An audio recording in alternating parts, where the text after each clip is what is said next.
Hello everybody, welcome to Stop Winging It. I'm Mike Carver with Wingman Associates, and this is the first of a four-part series we're going to be doing on people management. Today we're going to be covering hiring.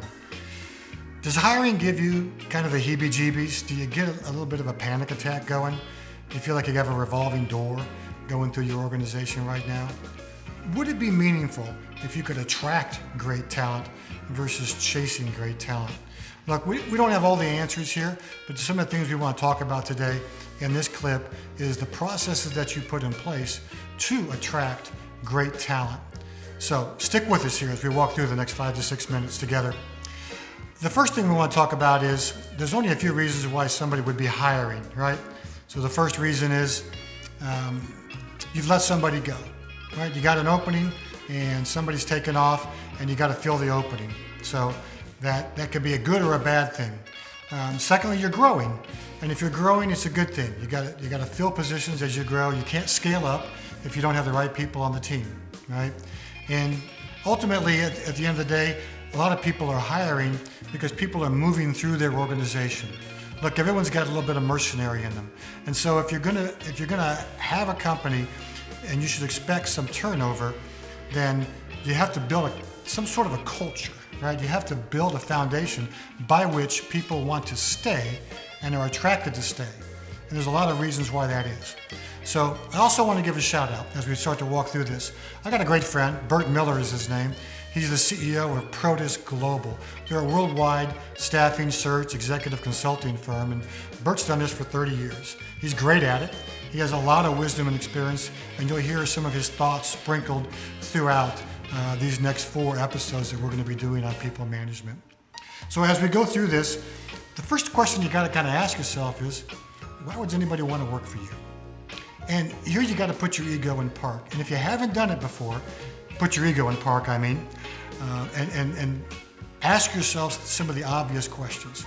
If I've got high turnover, if people are moving through my organization, and yet I'm not able to retain great talent, which we'll be talking about in a future episode, then what is it that you think you're bringing to the table?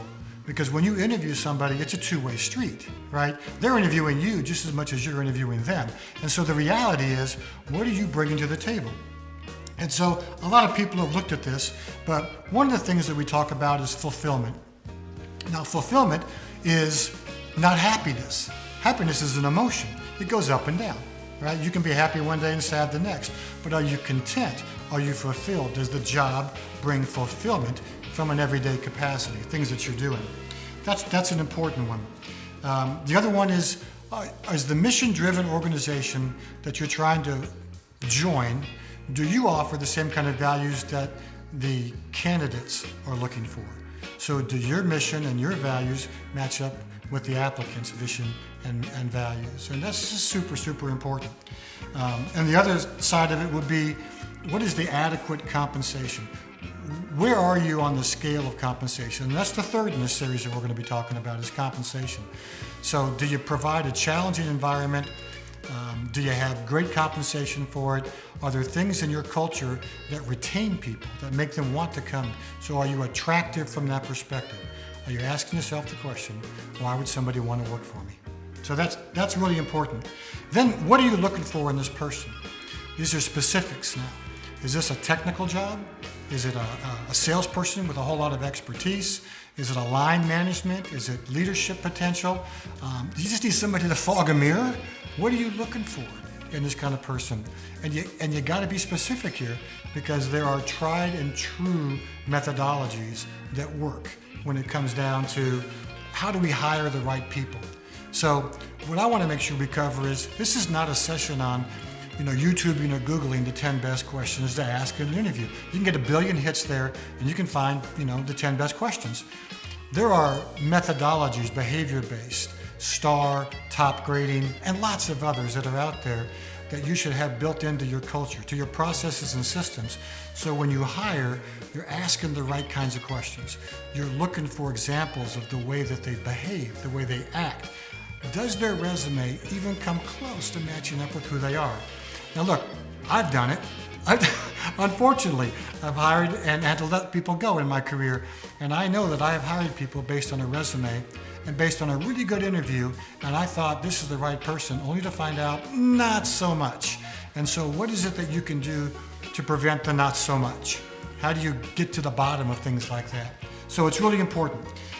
When in doubt, you've got good processes and a good culture set up, culture wins every time. Just remember that. You'll hear it over and over in business books and top leaders today. But between expertise and experience and being a good fit with your culture, you know what breaks down your organization quicker. Toxicity, drama, all the things that lead to a negative culture. And so if you've got good methodology and process in place, then you have a better chance.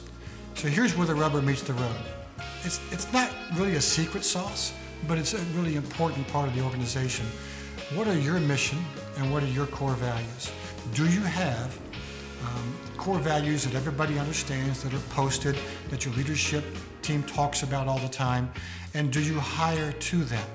So if you as an organization value speed, quality, intelligence, integrity, honesty, whatever it is that is the most important thing to you, and yet you don't bring that up in an interview, you miss the opportunity to set the original expectation. So the last in this series is about letting people go. Well, you'll let people go when they don't match up with the things that you value. And so let them know right up front. This is the job, here's the roles and responsibilities, here's the experience that we're looking for. Check, check, check, that all looks really good. But now here's what's really important to us as an organization. We value these things. Can you give me some examples of when you showed that that was really important to you in another job, in another life, and things that you do, right? You want to match up core values with the person sitting in front of you. That way you know that they're going to have a better chance, not only of succeeding in your organization, but matching your culture. If you enjoyed this first episode of our 4-part series, please like, comment, and subscribe. And as always, if you have further questions, we'd love to talk to you here at Wingman Associates.